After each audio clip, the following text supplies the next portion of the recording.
Bonjour à tous, j'espère que vous passez un super Devox. Vous êtes dans la salle où on va parler Kafka. Qui a déjà utilisé Kafka?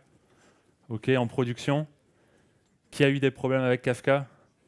Tout le monde, hein. Tous ceux qui ont utilisé Kafka, ils ont eu des problèmes, sinon vous mentez. Euh, alors, de quoi on va parler? On va parler surtout de cette personne qui devait être à ma place, Florent. Donc, beaucoup de personnes connaissent Florent. Il est à Dubaï, le pauvre. Si vous savez ce qui se passe à Dubaï, bah, il se passe ça. Donc, Florent, c'est le bonhomme en bas à droite. Bah, il n'a pas pu venir. Et donc, vous avez le meilleur. Et ben, c'est moi. Je suis cofondateur de Conductor. Donc, je travaille avec Florent et je mange du Kafka depuis une dizaine d'années environ.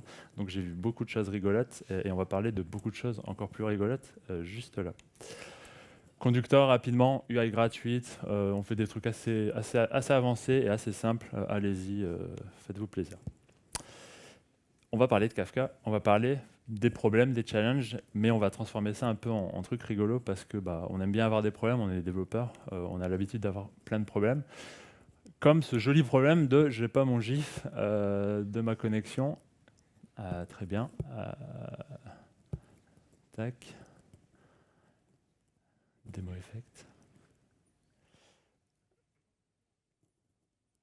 Ça va arriver, ça va arriver. On coupera ça au montage, hein. J'espère. Tac, et parfait. Donc Kafka, on a tous fait des erreurs. Voilà, on le sait tous, on a tous fait des erreurs. Kafka, c'est compliqué. Il y a des applications, donc il y a des clients, il y a les brokers Kafka. Il y a probablement un millier de configurations, donc un millier de paramètres qu'on peut modifier avec Kafka. Donc forcément, il y a des erreurs dans tous les sens. L'erreur est humaine, donc on va se pardonner. On va commencer par énumérer des issues, des problèmes assez simples, et au fur et à mesure du talk, on va commencer à greffer des issues un peu plus compliquées, et ça va sans doute vous parler. Les topic names, voilà, c'est le premier truc simple. Qui n'a jamais vu des topics avec des noms un peu bizarres en production et des noms non remove? Alors j'ai vraiment vu des trucs comme ça, on ne sait pas qu'est-ce qu'on peut faire avec, et ça n'a aucun sens. Les partitions, c'est le fameux problème que tout le monde connaît. C'est quoi la réponse à combien de partitions il faut que je crée pour ce topic?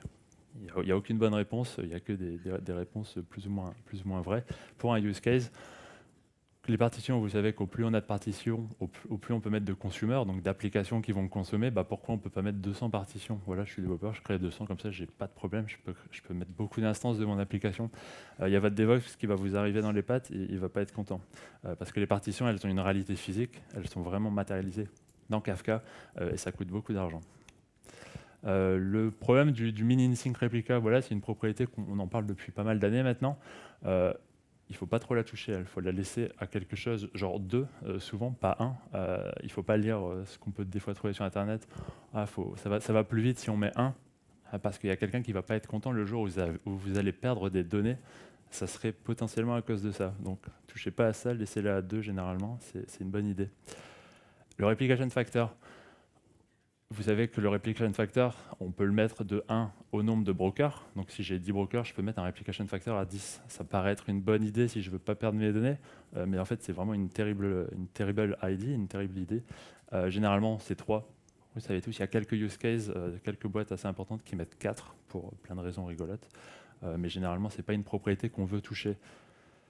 Les messages, qui envoie des PDF dans Kafka? Il y a forcément quelqu'un qui envoie des PDF dans Kafka, hein, parce que Kafka, c'est le système, c'est l'ESB un peu de son entreprise. Mais c'est pas une bonne idée dans Kafka. Kafka, c'est pas fait pour gérer 20 mégas par exemple, hein. On va déjà avoir du mal à pousser les 20 mégas dans Kafka et à les consommer. Il n'y a pas beaucoup de monde qui va réussir en fait à consommer 20 mégas de Kafka.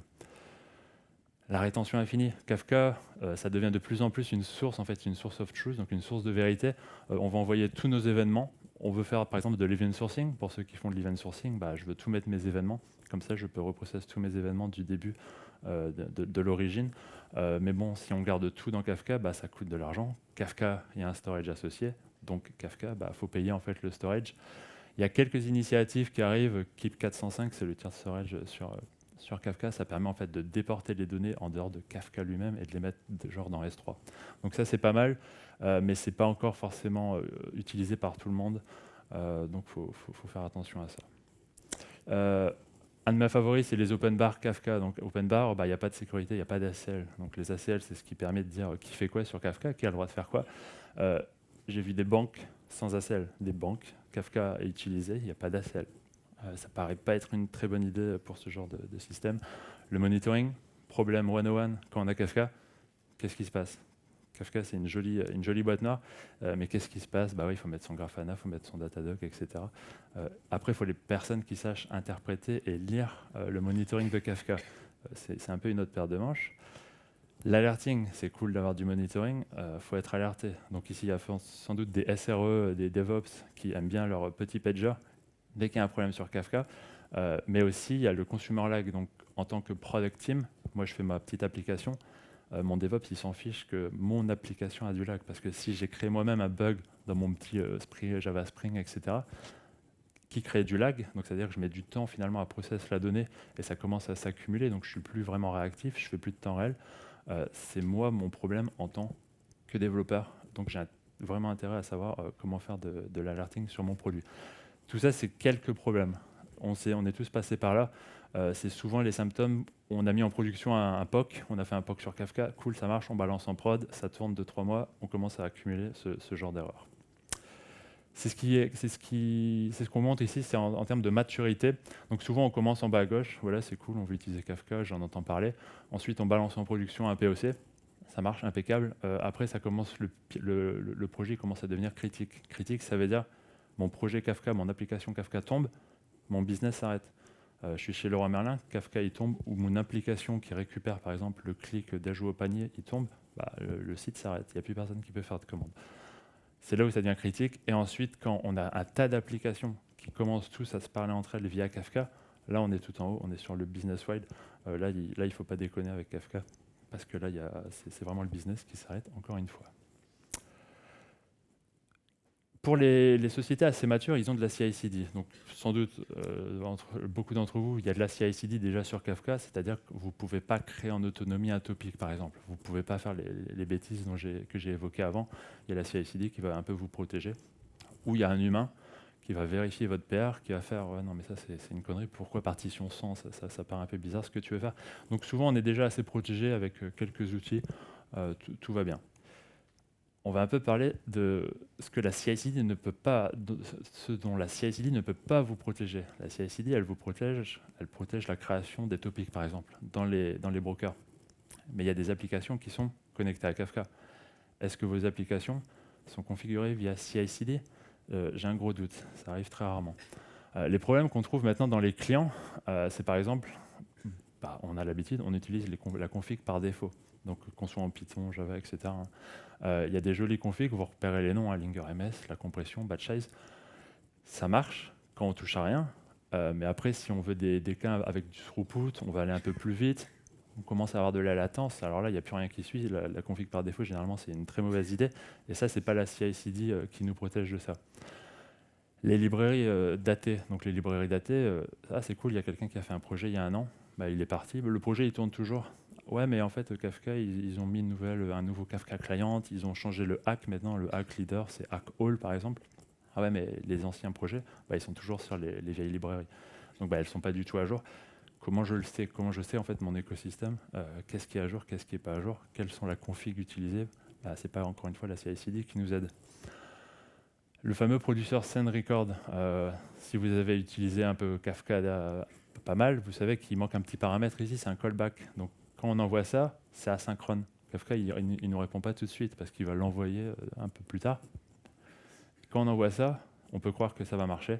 Ça se trouve, il y a une grosse erreur qui va arriver. Et quand on oublie le paramètre par derrière, en fait, il y a peut-être une erreur et on n'est juste pas au courant.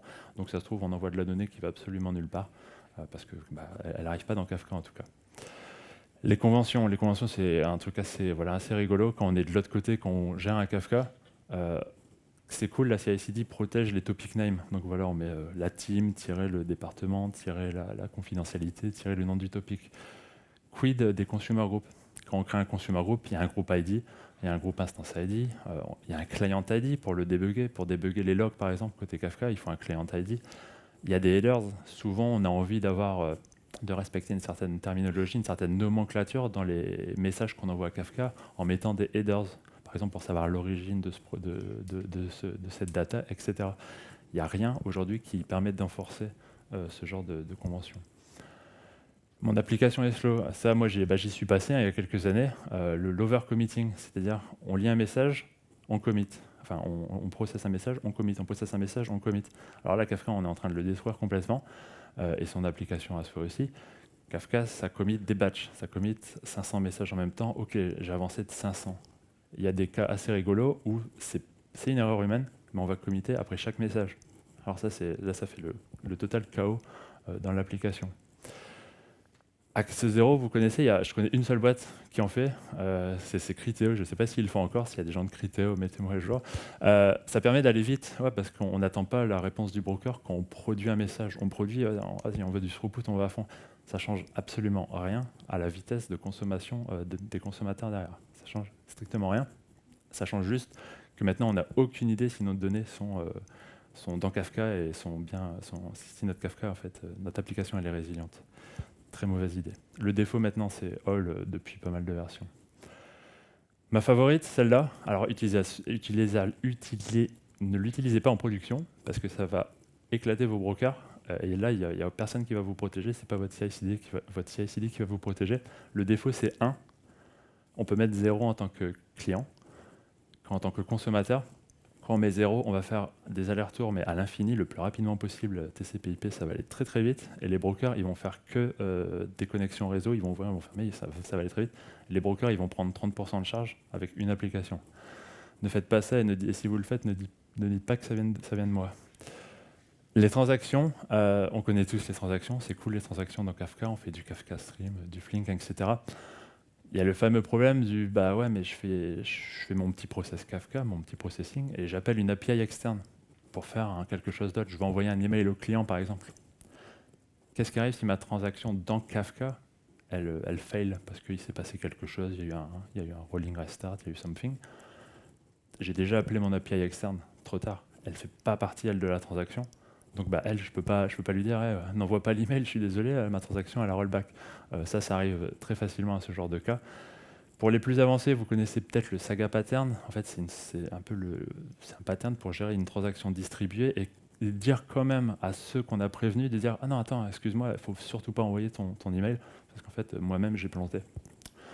Ça se voit pas beaucoup, mais ça existe. Encore une fois, c'est un problème très classique quand on fait du processing. Un des plus rigolos, c'est l'idempotence des consommateurs.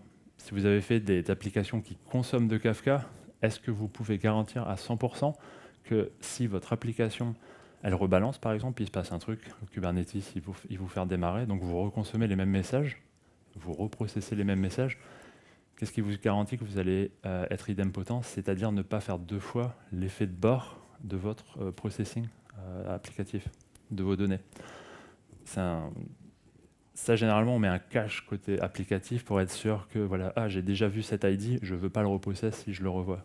Il n'y a pas beaucoup finalement d'applications après qui le font, malheureusement.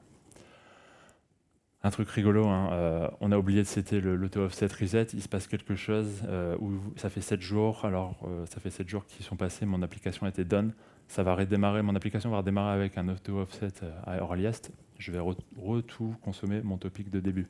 C'est pas forcément ce qu'on a envie de faire, surtout si le topic est gros, surtout s'il y a un effet de bord qui arrive quand je reconsomme tous mes messages de zéro. Donc c'est vraiment une propriété à configurer dès le début, mais pour les bonnes raisons, les raisons business.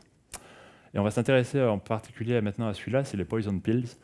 Poison pills, c'est quand il y a un consommateur qui consomme un message qui vient de Kafka, et en fait il ne sait pas le consommer parce qu'il ne sait pas ce que c'est ce message, c'est pas la bonne structure, il ne le reconnaît pas.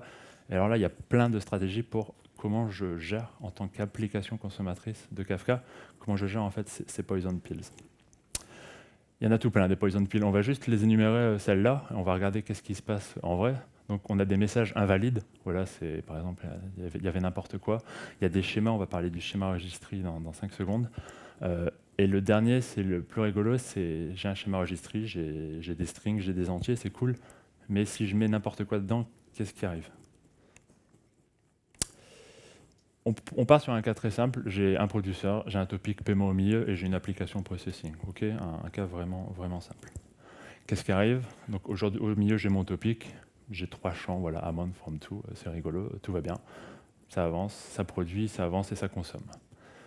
Nouvelle application qui arrive, audit.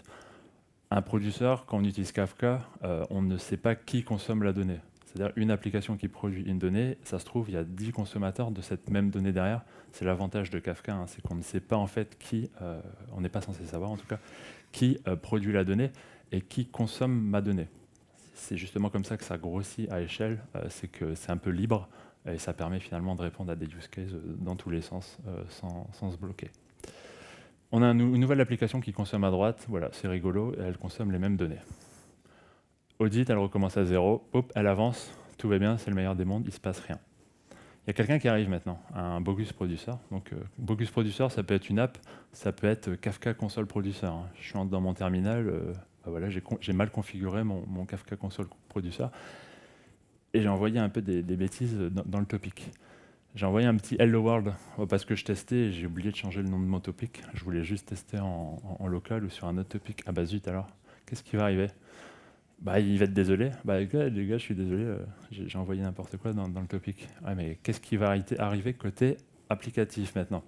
Alors là, ça va dépendre de votre framework, des librairies, ça va dépendre de comment vous codez, ça va dépendre de tellement de choses qu'on va énumérer juste 3 cas. Le plus classique, c'est je log and skip. Hein. En tant que bon développeur, il y a une erreur, catch exception, je log, je passe à quelque chose d'autre. J'en sais rien et je ne veux pas savoir. C'est le cas classique. Mes applications, voilà, elles sont vertes. Elles ont vu le truc, ça a fait du log.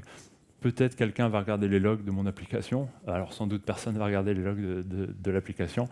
C'est juste qu'on va avancer au step suivant. Ça paraît être une bonne idée, c'est une terrible idea quand... Désolé des anglicismes, je vais en faire pas mal. C'est une idée très mauvaise quand on pense à l'ordering dans Kafka. Dans Kafka, généralement, on a une key, comme ça on est sûr de process les choses dans l'ordre pour une même entité. Si on skip un message pour cette entité et qu'on finalement processe le message suivant pour la même entité, par exemple le même order ID, c'est possible qu'on arrive avec un très très gros problème sur cet order. Donc là, qu'est-ce qui arrive? Les deux applications, elles oublient le message, elles s'en fichent. C'est ce qu'on appelle on log, on oublie, il n'y a personne qui a vu l'erreur et on s'en fiche. La deuxième, manual intervention, un peu plus humaine celle-là. Alors qu'est-ce qui arrive? On a nos applis qui sont sur Kubernetes, tout va bien, on a nos pods et on a notre application, audit et processing. Ils essayent de consommer la poison pill, catch exception ou catch pas exception, elle plante, elle fail. Kubernetes, il fait le pod a planté, je vais le redémarrer. Ok, ça fait ça en boucle à l'infini. Ça arrive très très souvent. Et on va sur Kubernetes et on voit un pod qui n'arrête pas de restarter. C'est souvent à cause de ce genre de cadeau. Florent appelle ça par exemple en particulier le creux. Voilà, il adore. Alors pourquoi? Parce que ça crache. L'application crash, ça restart parce que derrière on a un Kubernetes ou un orchestrateur quelconque. Ça rebalance parce que Kafka, donc le consumer group, il voit une nouvelle instance d'une application qui join, je rebalance, donc je redistribue les partitions entre toutes mes instances. Il y a une de ces instances qui va reconsommer la poison pill, poup, elle va exploser, rebelote, et voilà, on est en train de faire une loupe à l'infini. On va faire des logs à l'infini, il y aura du bruit, les équipes seront stressées parce qu'elles ne sauront pas finalement qu'est-ce qui est en train d'arriver. On aura du Datadog et tout, c'est cool, mais le business pendant ce temps-là, il est juste arrêté, donc c'est pas la meilleure idée. Qu'est-ce qui arrive? Comment on peut corriger ça? Il faut que quelqu'un, un petit humain, il arrive sur son laptop, il utilise un outil, et en fait, il dit aux applications, les applications, ignorez cet offset-là, parce qu'il y a un message à la con dedans, passez à la suite, comme ça va vous sauver. C'est là où il faut un outil, et c'est là où il faut un humain pour faire quelque chose. Donc on sait qu'en tant qu'humain, on est super pas reliable, donc c'est juste pour ça que c'est une très mauvaise idée. Et quand on y pense, imaginons j'ai une application donc, qui produit de la donnée, mais j'ai 100 applications qui consomment cette même donnée. 100. Je dois skipper les offsets 100 fois sur 100 groupes différents. Donc forcément, là, ça ne va pas marcher. Mais ça peut nous sauver. Une fois en production, ça va nous sauver. Mais on va vite faire quelque chose d'autre pour améliorer ça. Voilà. Stop and heal, par exemple. La meilleure stratégie après, donc, qui permet d'automatiser un peu plus les choses, alors c'est les dead letter queues. On connaît tous les dead letter queues, c'est pas lié à Kafka. On pourrait l'appeler dead letter topic, ça reviendrait au même. C'est une très bonne idée, mais on va voir qu'est-ce qui fait finalement une bonne dead letter queue. Et finalement, comment nous, dans l'industrie, on gère les dead letter queues, on les gère pas de la bonne manière. Qu'est-ce que c'est une dead letter queue dans le monde Kafka? C'est des topics. Donc chaque application ici, par exemple Processing et Audit, ils ont leur propre topic underscore DLQ, au cas où ils consomment un message qu'ils ne savent pas consommer en fait. Ils vont le sauvegarder quelque part. Il y a deux stratégies pour faire une DLQ maintenant avec Kafka. C'est soit on la fait côté consumer, donc à droite là-bas. Donc en tant que consommateur d'une data, je ne comprends pas cette data, je la mets dans ma DLQ. Ou soit de l'autre côté, côté producteur. Donc là, le producteur, il a une certaine logique qui dit « Ouh, je n'ai pas envie d'envoyer de la merde dans Kafka, mais je ne sais pas quoi faire, mon algorithme, il est foiré. Alors je l'envoie dans une DLQ de mon côté. » Qu'est-ce qui arrive quand je fais une DLQ côté consommateur? Donc j'ai mes deux topics DLQ en bas à droite. Je consomme de la donnée qui est un peu foireuse. Je l'envoie, finalement, je fais un producteur dans ma DLQ. J'envoie le mauvais message et moi, je continue ma vie. Donc au moins là, maintenant, on a une trace du mauvais message qui est passé, finalement, que j'ai vu et qui est passé dans... C'est une sorte de log, mais là où on utilise Kafka derrière. On peut le faire de l'autre côté. Alors moi, c'est le côté forcément où je pense qu'il faut le faire. Je suis producteur, donc j'ai mon Java Spring, j'ai mon Python, etc. Mon algorithme a fait que j'arrive sur un payload JSON et je dois l'envoyer à Kafka, mais juste avant de faire ça, je vérifie que je ne suis pas en train d'envoyer n'importe quoi. Et si je vois que j'ai envoyé n'importe quoi parce qu'il y a eu un problème, il y a eu un bug, je l'envoie dans ma DLQ et j'évite de polluer Kafka avec cette poison pill. Comme ça va m'éviter de me faire des ennemis avec les applications Processing et Audit qui finalement ne verront jamais ce message. Et la vie continue son cours, tout va bien. Il y a un petit anti-pattern qui arrive en fait avec les DLQ ou le retry. Donc le retry, c'est j'essaye de faire quelque chose, j'essaye de produire, j'essaye de processer finalement un message. Donc ici, il y a l'application Processing qui appelle une API externe, d'accord, une API de banque. Les API de banque, c'est souvent pas super fiable. Désolé s'il y a des banquiers ici. Ça va un peu péter, ça va ramer, etc. Il ne faut pas forcément l'envoyer tout de suite dans la DLQ. C'est juste ça, je trouve, elle est juste lente. Donc on va juste retry ce cas-là, et hop, le cas d'après, ça va marcher. On envoie dans la DLQ ce qu'on ne peut pas reprocesser, ce qui est finalement non retryable. Désolé pour le français, je le cherche. On ne peut pas réessayer, parce que dans tous les cas, ça va planter sûr à 100%. Quand c'est une erreur réseau, il y a moyen de réessayer, en fait, d'éviter de polluer la DLQ, parce que en fait, il ne s'est rien passé vraiment de catastrophique. Et ça va marcher si on retry. Voilà. What makes a good DLQ? Alors celle-là, moi j'ai vu des très mauvaises DLQ et on va regarder pourquoi. Je pense que certains vont se reconnaître. Ça, c'est un message Kafka. Donc il y a les bytes, il y a le payload tout en bas là. C'est que des bytes pour Kafka. Il y a des headers, une clé valeur. Et il y a partition, offset et timestamp, donc les trois métadatas associés à tous les messages Kafka. Une bonne DLQ, c'est déjà finalement de garder ce contexte. Quand j'ai consommé un message qui est foireux, je le mets dans ma DLQ, très bien. Mais il faut aussi garder le contexte de où je l'ai lu, ce message, de quel topic j'ai lu finalement cette poison pill, et où est-ce qu'il était, en fait, dans le topic d'origine, où est-ce qu'il était, et c'était quoi la cause, pourquoi je l'ai mis dans un DLQ. Ici, je crois qu'il y a un petit label amount négative.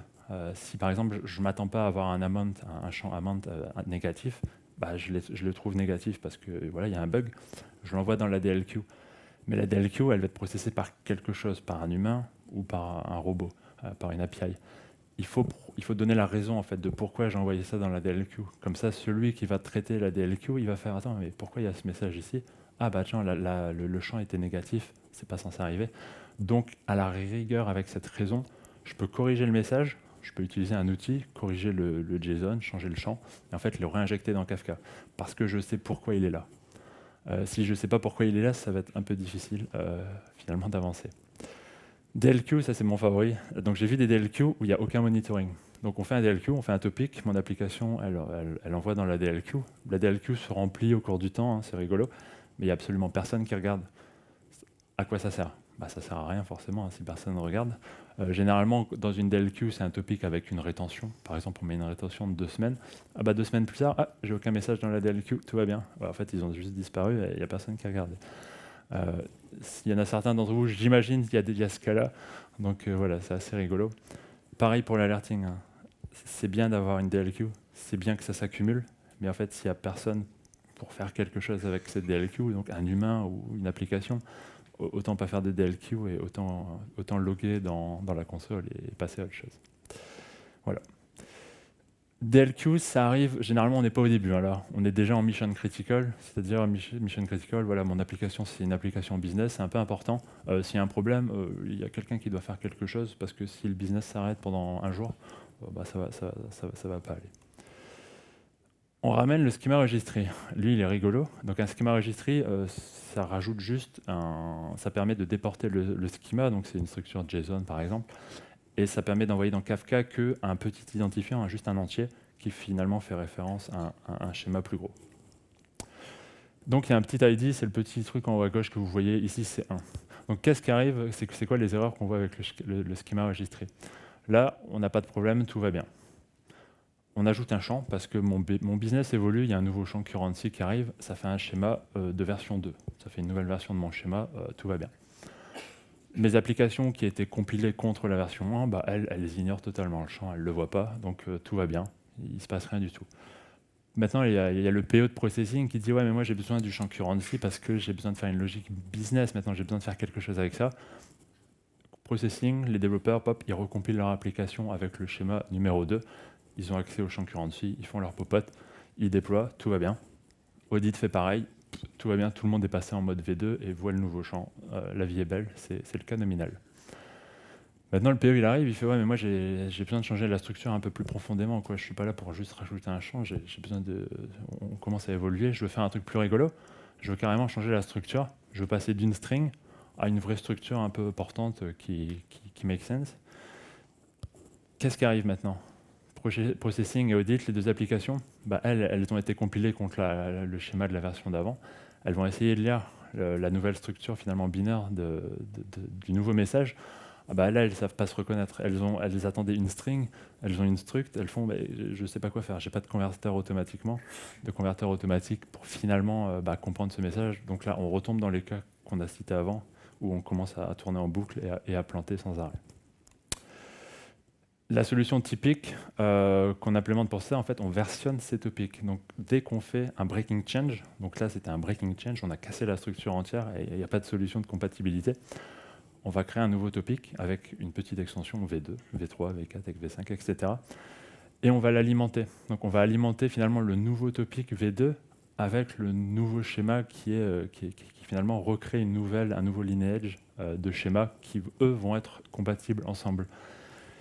Et qu'est-ce qui arrive? À un moment, on ne va plus alimenter le schéma V1 parce que l'application qui produit, elle, maintenant, elle est intéressée que par produire de la V2. Donc, elle va juste alimenter le deuxième topic et le premier topic il va se vider. Et les applications vont devoir switcher à un moment ou à un autre sur le V2.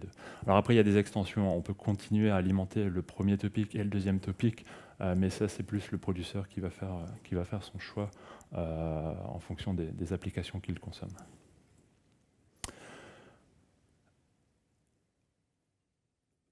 Le schema. Donc le schema, donc il y a un petit identifiant, et là on va parler de deux cas rigolos avec les identifiants, donc les schema ID.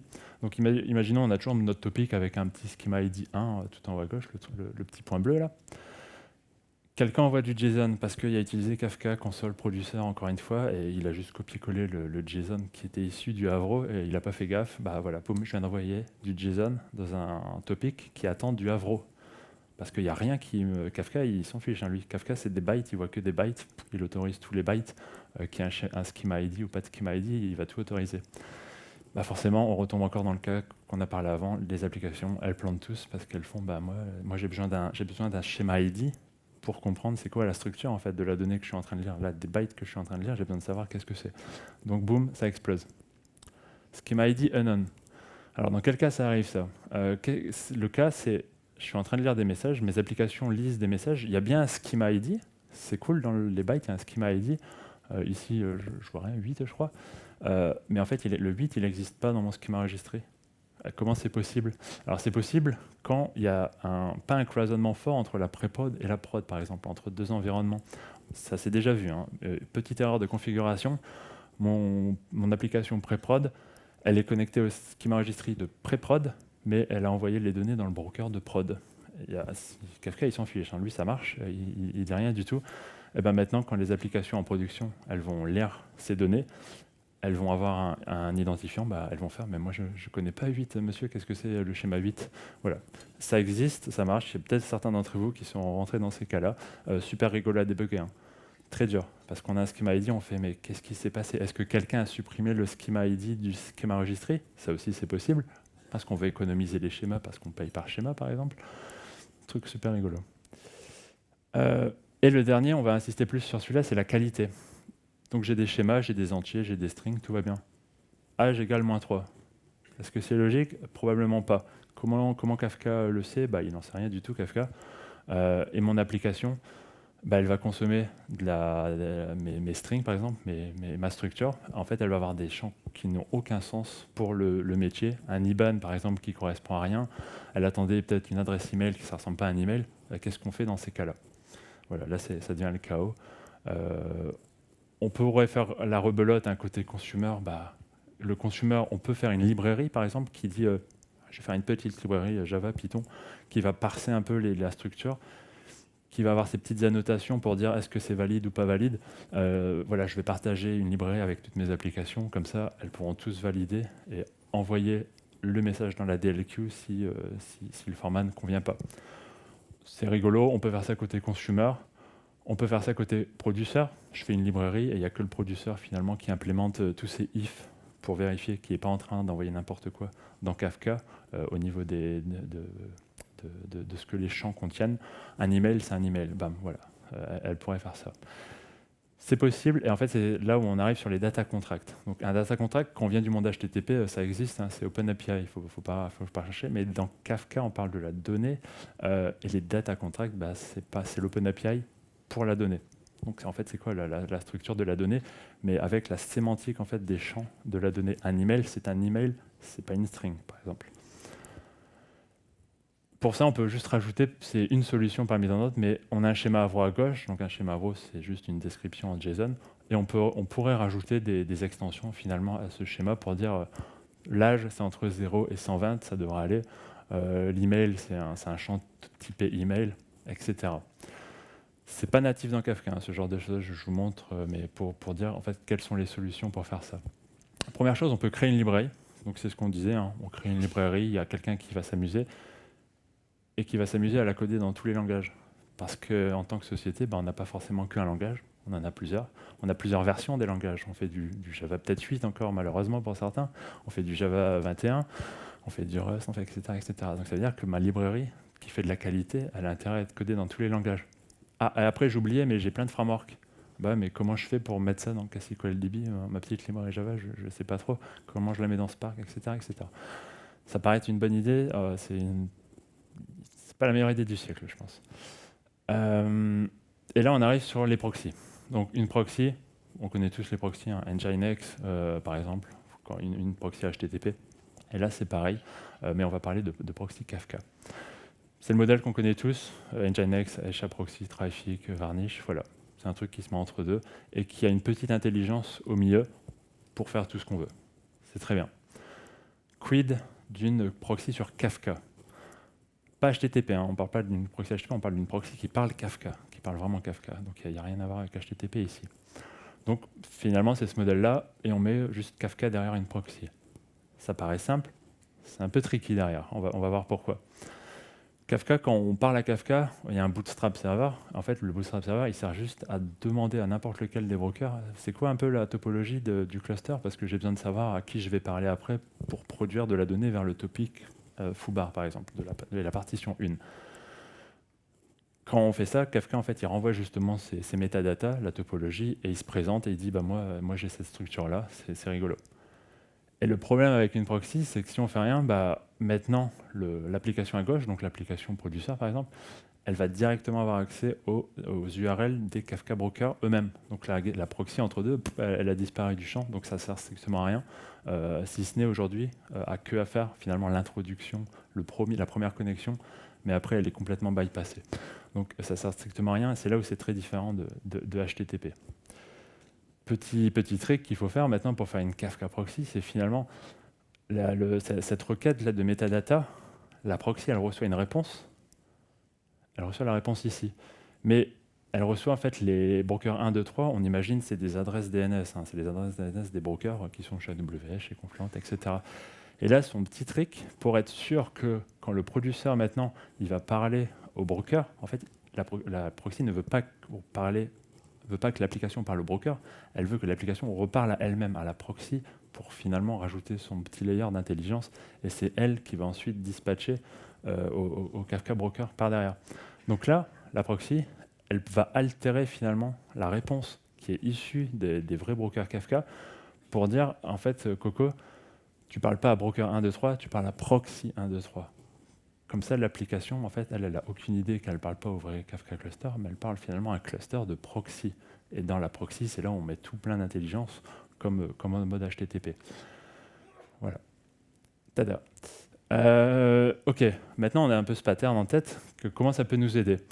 Pour info, le protocole, il est là. Hein. Vous allez sur cette adresse, c'est simple à lire, c'est très rigolo, c'est comme du HTTP, c'est comme OpenAPI, sauf que c'est pas du HTTP. Je présente une requête. Par exemple, ici, on a la requête de create topic. Donc, quand on fait aujourd'hui, on est dans l'admin, on est en mode Java, Python, peu importe. On fait un petit admin.create topic, donc notre petite fonction. En fait, par derrière, bah, la librairie en Python, la librairie Kafka en Python ou en Java, etc., elle va juste appeler Kafka ou une proxy avec finalement ce payload-là qu'on voit, donc le name, le nombre de partitions, application factor, etc., etc. Elle envoie ça en TCP, paf, et elle envoie à Kafka. Très simple, hein. Ça veut dire qu'ici on a accès à toutes les informations du protocole. Quand on produit de la donnée, c'est pareil. Hein. Quand on produit de la donnée, ça paraît fou, mais en fait c'est juste une histoire de protocole avec des champs. On projette ça sur une structure de JSON, c'est simple. Hein. On dit où on produit, on dit la configuration axe, donc axe égale 1, moins 1, 0, etc. Il n'y a absolument rien de magique. Je ne vais pas continuer, il y a combien de verbes ? Il y a 74 verbes dans l'API Kafka à aujourd'hui. Et c'est des requêtes et des réponses. Donc ça fait 148 finalement entités différentes qu'on peut modifier quand on fait une proxy Kafka. HTTP, il y a 7 verbes, je sais pas, put, post, option, patch, etc. Voilà, c'est un peu plus touffu avec Kafka. Quand on va présenter un peu maintenant on met une proxy, on va voir tout ce qui se passe. C'est bien, on va voir tout le protocole, on va voir qu'est-ce qui se passe, qui crée des topics, qui fetch, qui consomme, qui produit, on va tout voir en fait. La première étape, c'est pas de dire « Ah, moi j'arrête tout, je veux que tout le monde utilise axe égale 1 ». Ça va pas aller dans une organisation. La meilleure chose que ça va faire, une proxy comme ça, en fait, ça va donner de la visibilité sur qu'est-ce qui se passe dans mon écosystème. J'ai des Kafka, c'est cool, mais j'ai pas forcément accès à tout quand j'ai un Kafka. Ici, je vais avoir accès à tout ce qui se passe, à tous ceux qui parlent à Kafka, j'ai accès à absolument tout. Donc je peux commencer à comprendre qu'est-ce qui se passe et les mauvais patterns. Ensuite, je peux dire, ouais, mais moi, j'ai pas envie que dans ma boîte, il y a des gens qui font axe égale 0. Je m'en fiche, je veux même pas leur parler, je vais mettre axe égale all. Et ils savent même pas que j'ai modifié en fait le protocole et j'ai forcé tout le monde dans ma boîte à utiliser axe égale all. Comme ça, je suis sûr que la sécurité de mes données, que c'est un peu résilient. Après, je peux dire, ouais, mais la proxy, elle voit tout, donc elles vont voir par exemple le problème d'overcommit que j'ai évoqué au tout début. Donc je consomme une donnée, je commit, je consomme, je commit. Ça va commencer à créer un vrai problème. Je peux détecter ça. Je peux faire, oula, toi tu commits trop vite, tu es en train de faire un peu n'importe quoi, je vais te throttle, donc je vais te rajouter un peu du délai. Tu vas prendre 500 millisecondes dans la tête, 1 seconde, 2 secondes, 3 secondes, parce que j'ai pas envie que tu fasses exploser mon infrastructure. Donc pour l'instant, on n'a rien modifié fondamentalement, mais on limite un peu la casse. Et après, il y a le dernier. Il y a le truc, non mais ça c'est de la merde, tu passes pas. Donc, tu essayes de produire une donnée, une poison pill, tu passes pas. Je t'arrête, ton producteur, il va planter. Donc mon Spring Java, mon Python, mon Spark, peu importe ce que j'utilise comme client, je peux dire, en tant que celui qui contrôle la proxy, il va dire, moi je refuse cette configuration, je refuse ces données, je refuse qu'on crée un client ID avec un nom à la con, je refuse. Et ça, c'est une très bonne méthode, mais ça veut dire que maintenant au niveau client, donc l'application, les développeurs, ils vont se choper plein d'erreurs, mais finalement pour la bonne cause. Truc rigolo qu'on peut faire, j'aime beaucoup moi celle-là, c'est du chaos testing. Donc chaos testing, c'est un peu pour tester une application en mode comme la production, c'est-à-dire la production, il y a toujours des gros problèmes. Hein. Il y a des problèmes réseau, on adore. Qu'est-ce qu'on peut faire avec une proxy au milieu ? On peut tester l'idempotency. Donc, si mon application consomme 2 fois le même event Kafka, est-ce qu'elle va faire 2 fois l'effet de bord? Est-ce qu'elle va, par exemple, envoyer 2 fois $50 à la même personne? C'est pas forcément une bonne idée. On peut tester ça avec une proxy. On dit juste à proxy, ouais, duplique toutes les données que tu vois et regarde si l'application elle fait pas n'importe quoi. On peut envoyer des poison pills. On peut envoyer des poison pills direct de la proxy. Elle peut simuler finalement des payloads comme elle veut. J'ai même pas besoin de produire dans mon topic d'origine. Je peux dire à la proxy, envoie n'importe quoi. Change les messages, fais n'importe quoi, juste pour voir comment les applications réagissent. Je peux introduire de la latence. Alors celui-là, il est super sûr. Introduire de la latence dans Kafka. Généralement, quand on travaille avec Kafka, on se dit Kafka, ça va vite, donc tout va bien. Je fais mon join, par exemple, en Kafka Stream. Je fais un join et j'attends 1 seconde juste pour l'alignement des streams. Qu'est-ce qui arrive si la proxy dit « Ah, tiens, je vais rajouter 2 secondes de délai dans toutes tes consommations ?» Alors là, les applications, généralement, elles ne vont pas du tout apprécier, mais c'est un problème qui arrive en production. Il suffit que le broker soit un peu lent parce qu'il se passe quelque chose, ça va arriver en production. Donc comment je me protège maintenant? Comment je suis sûr que mes applications en production, elles vont tolérer les petits problèmes, les petits quirks de production? C'est en faisant ce genre de choses. Et là, on va partir dans des délires un peu plus forts. Alors accrochez-vous. L'encryption, petit truc sympa, hein, je veux faire de l'encryption de mes topics, mais j'ai pas envie de dire à mes applications Java, Spark, etc. d'encrypter les données, hein, eux-mêmes, côté client. Je le fais côté proxy. La proxy, elle voit le message en clair, elle fait sa popote, et elle envoie à Kafka, donc au vrai Kafka, le message qui est déjà encrypté. L'application n'a aucune idée, le broker, lui, il voit pas les données. C'est super utile pour les regulations. La multi-tenancy, c'est, imaginez, voilà, je suis développeur, je veux un petit playground, je veux mon petit monde Kafka, mais j'ai pas envie de créer un nouveau cluster from scratch hein, chez mon provider, parce que mon DevOps, il va pas être content que je crée des clusters à l'appel. Ah bah tiens, je vais créer un nouveau tenant. Un tenant, donc ça n'existe pas hein, de nature dans Kafka, mais ça existe quand on fait une proxy, qui va finalement simuler la multi-tenancy. Le caching, on connaît tous en bagage, très rigolo. Hein. Kafka, c'est immutable. Donc, quand on parle d'immutabilité, on peut cacher les données. Donc, imaginons j'ai des données aux US et en Europe, et il y a l'Europe qui consomme les données des US, parce que mon Kafka il est aux US. Aujourd'hui, qu'est-ce qu'on va faire? On va sans doute répliquer la donnée des US en Europe, parce que sinon on va se payer la latence. Mais on pourrait aussi finalement cacher la donnée juste en Europe. Le premier consommateur en Europe qui veut consommer les US, il va aller taper les US, il va rapatrier les données en Europe. Les données vont être cachées via, par exemple, la proxy. Et la seconde application qui va vouloir consommer ces mêmes données, elle ne va pas faire le round trip aux US parce que les données sont dans le cache. Parce que Kafka est immutable, on a le droit de cacher les données. Super pattern, ça. Le 20 MB, je vais finir par celui-là. Le 20 MB, imaginons, on a un Kafka producer et la proxy, elle détecte, putain, j'ai 20 MB qui m'arrivent dans la face, ça va pas aller pour mon Kafka. Qu'est-ce qu'elle peut faire? Elle peut prendre ces 20 MB, les balancer dans S3, et dans Kafka, elle envoie juste la référence dans le bucket du fichier en fait, qu'elle a créé dans S3. Comme ça, Kafka, lui, il a quelques bytes finalement qui représentent une référence, et dans S3, il y a le vrai fichier. Et quand je vais consommer, pareil, quand je vais consommer via la proxy, le consommateur et la proxy, elle va faire « Ah, attends, ce message, c'est une référence ». La proxy va aller récupérer le message de S3 et va finalement l'envoyer au consommateur.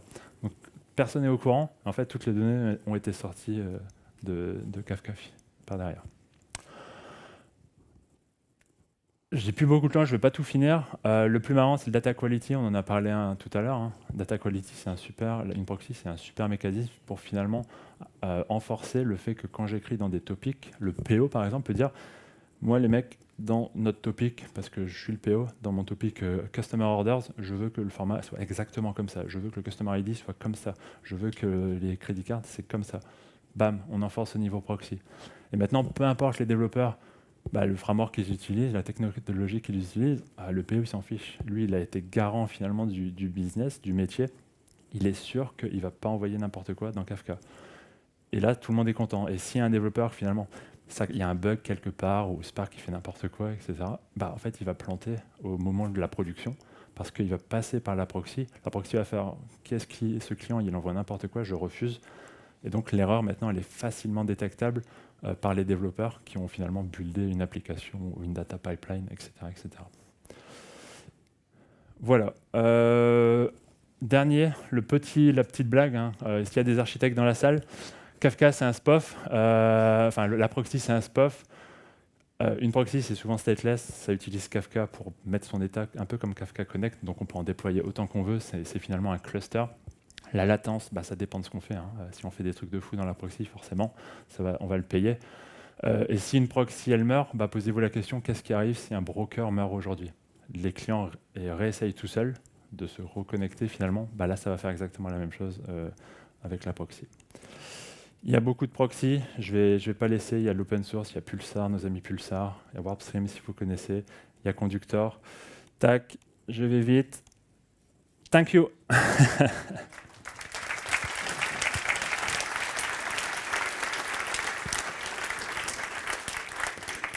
Pas de questions, je suis désolé, on est out of time. Merci beaucoup.